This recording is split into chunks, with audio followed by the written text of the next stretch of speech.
Welcome back. आपकी अदालत में आज हमारे मेहमान हैं टीम अन्ना के खास मेंबर्स अरविंद केजरीवाल, किरण बेदी और प्रशांत भूषण।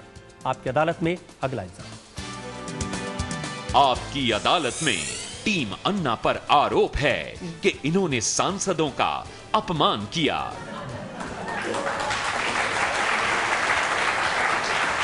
किरण जी, पार्लियामेंट में चर्चा है कि कैसे किरण बेदी ने घूंघट ओढ़ा और रामलीला अंदाज में कहा कि एमपी नीचे देखते हैं, ऊपर देखते हैं, आगे देखते हैं, पीछे देखते हैं, और मुझे पता चला कि आपको प्रिविलेज का नोटिस भी आ गया।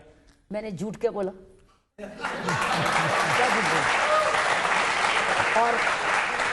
और सच बोलना कोई पाप है? सच बोलना कोई पाप है? और अगर सच के लिए सच कड़वा तो होता है, तो ये कड़वा है, ये सच कड़वा है, क्योंकि ऐसे ही तो होता है। ऐसे तो हुआ हमारे साथ पूरा साल, ऐसे ही हुआ हमारे साथ। जहां जाए अगले दिन बदले होते थे, और जो सामने कहते थे करते बिल्कुल उलट थे। और वो उस समय जो मैंने किया, उस समय की पुकार थी कि कोई तो सुने हमारे साथ धोखा ही धोखा हो जा रहा है। तो ये अगर ये कड़वा सच उनको कड़वा लगा, तो फिर कड़वा रस तो पीना ही पड़ेगा। और प्रशांत जी, आप पर इल्जाम यह है कि आपने कहा कि एमपीज पार्लियामेंट में सवाल पूछने के पैसे लेते हैं। ये तो बिल्कुल प्रिविलेज है, कंटेम्प्ट है पार्लियामेंट की। नहीं, मैंने ये बोला था कि हमारे ऊपर ये इल्ज़ाम लगाया जा रहा है कि हम लोग लोकतांत्रिक व्यवस्था में विश्वास नहीं रखते और उसको ध्वस्त करना चाहते हैं। मैंने ये बोला कि देखिए, लोकतंत्र का मतलब ये नहीं है कि 5 साल में हम लोग एक बार वोट दे दें और उसके बाद जो लोग चुन कर आ जाएं वो 5 साल तक इस देश के राजा बन जाएं और अपनी मनमानी से कानून बनाते रहें, अपनी मनमानी से नीतियां बनाते रहें, चाहे घूस लेकर ही बनाते रहें। अब इसको अगर वो ब्रीच ऑफ प्रिविलेज मानते हैं, तो फिर मेरी राय ये है कि अब समय आ गया है कि इस संसद के प्रिविलेजेस को फिर से देखना पड़ेगा। क्या ये प्रिविलेज है उनका? आप तो शायद बच भी जाए, लेकिन अरविंद जी कैसे बचेंगे? इन्होंने तो कहा कि सारे नेता चोर हैं।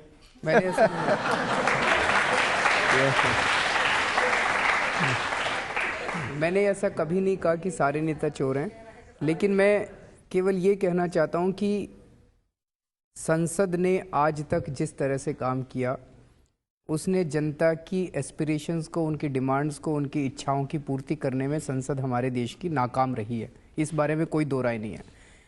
आज की संसद के अंदर 4 एमपी ऐसे हैं जो कि प्रिवेंशन ऑफ करप्शन एक्ट के अंदर जेल में हैं। 150 से ज़्यादा एमपी ऐसे हैं जिनके ऊपर संगीन मुकदमे चल रहे हैं, किडनैपिंग के, एक्सटॉर्शन के, रेप के और मर्डर के। जब पार्टियां ऐसे सांसदों को टिकट देती हैं, उससे संसद की अवमानना होती है कि इन लोगों के कमेंट से संसद की अवमानना होती है? सबसे क्या आज अन्ना हजारे जी के आंदोलन के बाद जब पूरे देश के अंदर ऐसा उभार आया है, क्या कोई पार्टी सामने आके ये कहेगी कि अगले किसी भी चुनाव के अंदर हम किसी भी ऐसे व्यक्ति को टिकट नहीं देंगे जिस व्यक्ति के खिलाफ किसी भी तरह का मुकदमा या चार्जशीट दायर होगा? एक भी पार्टी आके कह दे। जो पार्टी ऐसा कहेगी वो संसद को ऊंचा उठाएगी। नहीं तो आज हमारी पार्टियां खुद संसद की अवमानना कर रही हैं। वो किस मुंह से, किस कलम से इन लोगों को नोटिस इशू जारी कर रही हैं? देखिए, कुछ भी हो, चाहे जैसे भी एमपीज हो, वो देश चलाते हैं, कानून बनाते हैं। देश की जनता ने उनको चुन के भेजा है, जनता के चुने प्रतिनिधि हैं। लेकिन उस मंच पर किरण बेदी संचालन कर रही हो और एक्टर ओम पुरी वहां खड़े होकर कहें कि ये एमपी हमारे गंवार हैं, हमारे एमपी अनपढ़ हैं, ये तो अपमान हुआ पार्लियामेंट का। एक विश्वास जो सामने आ रहा था उस वक्त, एक विश्वासघात चली जा रहा था। उस वक्त सामने निकल रहा था कि विश्वासघात है। अन्ना के पास लोग आ रहे हैं बड़ा सुंदर सफेद सफेद कपड़े पहन के और कह रहे हैं अन्ना हम आपके साथ हैं, लेकिन पार्लियामेंट में तो कुछ और बोल रहे हैं। और पार्लियामेंट तो 3 बजे खत्म हो गई, कोई चिंता नहीं कि 11वां दिन हो रहा है। और इससे पहले विश्वासघात। तो फिर आप उनको गंवार और अनपढ़ कह देंगी? देखिए, वो शब्द शायद गलत थे एग्जैक्ट, लेकिन उनका मतलब ये था कि भाई गंवार का मतलब तो गंवार ही होता है और अनपढ़ का मतलब अनपढ़ ही होता है। उनका मतलब, देखिए, उनका मतलब समझने की कोशिश करिए। उनका मतलब ये था कि जब संसद में लोग इस तरह से बिहेव करने लगे कि भाई संसद का काम चलने ही ना दें, हर रोज शोरगुल होके संसद एडजर्न हो जाती है। पूरे एक सेशन में कुल मिला के कुछ घंटे संसद चल पाती है और इसलिए 17 मिनट में 19 कानून पास कर दिए जाते हैं बिना किसी चर्चा के संसद में। उसके बाद लोग माइक्स वगैरह एक दूसरे के ऊपर फेंकते हैं। कई बार ये देखा गया कि सवाल पूछने के लिए घूस ले लेते हैं। चप्पल लेकिन देखिए जिन लोगों ने ये कहा है कि मैं ऑक्सफोर्ड का इंग्लिश तो पढ़ा लेकिन यही शब्द मुझे आते थे। ओमपुरी ने कहा। लेकिन आपसे मैं पूछना, देखिए जिन लोगों ने जिनसे आप बात कर रहे थे, नेगोशिएट कर रहे थे, वो कौन लोग हैं? कपिल सिब्बल, चिदम्बरम, ये लाखों वोटों से चुनाव जीत कर आए हैं। सलमान खुर्शीद साहब के ऊपर तो कंट्रोवर्सी है, वो शायद हार गए थे और फिर जीते 3000 वोट से मुश्किल से। हाँ, रिकाउंट में में कह रहे हैं जीते थे। एक सेगमेंट का वोट पलट दिया गया और उसकी अब वो रिकाउंटिंग ही नहीं होने दे रहे हैं। उनके खिलाफ जो चुनाव को चैलेंज किया गया है वो मुकदमा वहीं के ज्यों का त्यों पड़ा हुआ है। सिर्फ रिकाउंट की बात है एक सेगमेंट की, उसी से साफ हो जाएगा कि वो जीते थे कि हारे थे। चिदम्बरम साहब को छोड़ देते हैं। कपिल सिब्बल, सलमान खुर्शीद, ये सब वो लोग हैं जो लाखों लोगों के वोटों से चुनकर आए हुए हैं। उन लोगों ने वोट किस लिए दिया था? उन लोगों ने वोट इसलिए दिया था कि हम अपना प्रतिनिधि चुन रहे हैं और ये प्रतिनिधि अब हमसे पूछा करेगा कि आपको किस तरह का गवर्नेंस चाहिए, कैसा कानून चाहिए। सिब्बल साहब की कंस्टिट्यूएंसी में रेफरेंडम हुआ। रेफरेंडम में 80% से ज़्यादा लोग उनको कह रहे हैं कि आप इस कानून की वो करिएगा, लेकिन वो पार्टी हाईकमांड की बात मान रहे हैं। पार्टी हाईकमांड ने थोड़ी उनको वोट दिया था, वो तो चांदनी चौक के लोगों ने उनको वोट दिया था। तो आप ही बताइए कि ये किस किस्म का जनतंत्र है? वोट तो दूं मैं, लेकिन मुझसे नहीं पूछने आते वो फिर पार्टी हाईकमांड कहती है नहीं अब जनता से नहीं पूछेंगे। वो ये कहते हैं कि अगर आप हर कानून बनाने से पहले जनता से पूछने जाएंगे तो साल में 1-2 ही कानून बन पाएंगे। नहीं, ऐसा नहीं है। ये मॉडल्स अवेलेबल हैं। आप इसी तरह का हम जनतंत्र चाहते हैं। कई लोग ये जो कह रहे हैं कि क्या हमें संसदीय जनतांत्रिक प्रणाली के अंदर विश्वास नहीं रहा, हमारा ये कहना है कि आज जिस तरह का जनतंत्र हमारे देश में इम्प्लीमेंट किया जा रहा है कि आप 5 साल में एक बार वोट डालिए और उसके बाद आप अपनी 5 साल किस्मत जो है वो किसी और को उसकी चाबी दे दीजिए, ये जनतंत्र नहीं है, ये ओलिगार्की है। कुछ लोग सत्ता पे काबिज हो जाते हैं और वो पूरे देश की किस्मत अगले 5 साल चलाते हैं। हम इसे जनतंत्र नहीं मानते, हम इस जनतंत्र को बदलना चाहते हैं। हर कानून बदलने के पहले 120 करोड़ लोगों से कैसे राय ली जाती है, इसके बहुत सारे मॉडल्स हैं। हर मध्य में एमपी के उसमें कंस्टिट्यूएंसी के अंदर ग्राम सभाएं होती हैं। कॉन्स्टिट्यूशन के अंदर लिखा है 73rd अमेंडमेंट में ग्राम सभाएं होती हैं। उसी तरह से मोहल्ला सभाएं अर्बन एरियाज में बनाई जा सकती हैं।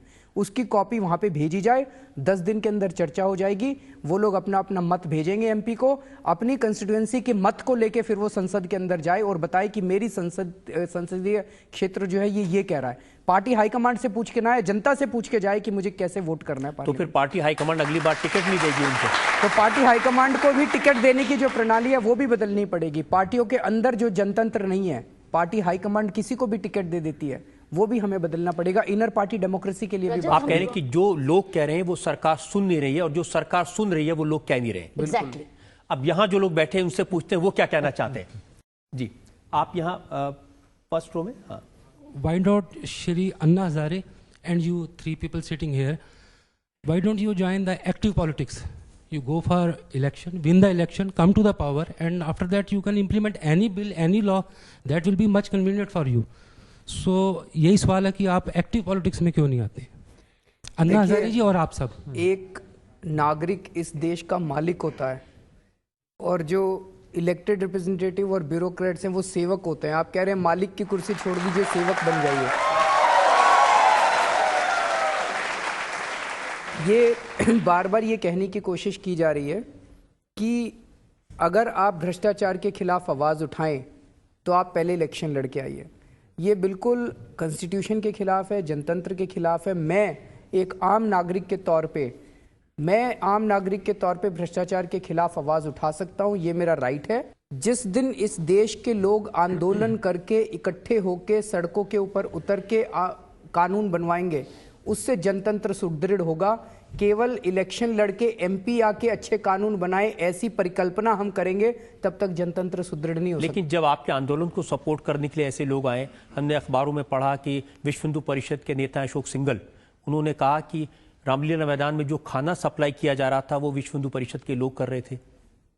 पहली बात तो ऐसा कोई एविडेंस नहीं है, लेकिन अगर उन्होंने एक आध कोई स्टॉल लगाई थी तो ठीक है, उसमें क्या दिक्कत है? तो क्या है?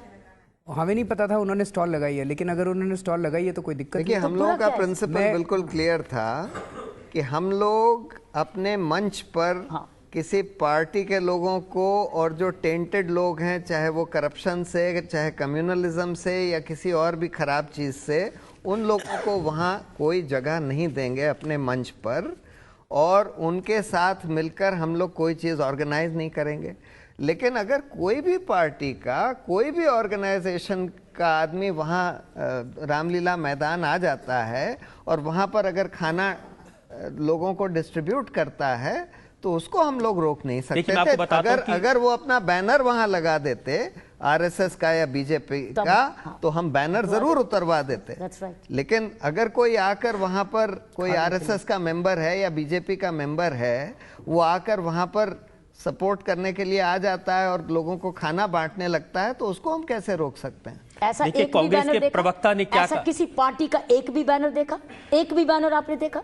नहीं, हमने ऐसे तो मतलब है एक नागरिक के रूप में कोई किसी पक्ष एक में हो या बी में किसी को वोट दे या नहीं, उसका निजी मामला है। फेथ उसका निजी मामला, पार्टी उसका निजी मामला, लेकिन ये मुद्दा उसका है एक भारतीय होते हुए। आइए जुड़े। मेरे पास सवाल बहुत सारे हैं, इल्जाम बहुत सारे हैं, लेकिन एक और ब्रेक के लिए मुझे रुकना है। बड़ा इल्जाम यह है कि आप लोगों ने लोकतंत्र को नुकसान पहुंचाया। शाबाश। हमें ब्रेक के लिए रुकेंगे और ब्रेक के बाद पूछेंगे अन्ना हजारे की टीम से। वो ये कह रहे हैं कि आप ये 9 लाख रुपए वापस कीजिए। अगर उन्होंने 1 साल तक और मेरा रेजिग्नेशन एक्सेप्ट नहीं किया तो अगली साल से मेरे को पूरी मैं वॉलंटरी रिटायरमेंट के लिए एलिजिबल हो जाऊंगा। जिंदगी भर इनको मुझे पेंशन देनी पड़ेगी।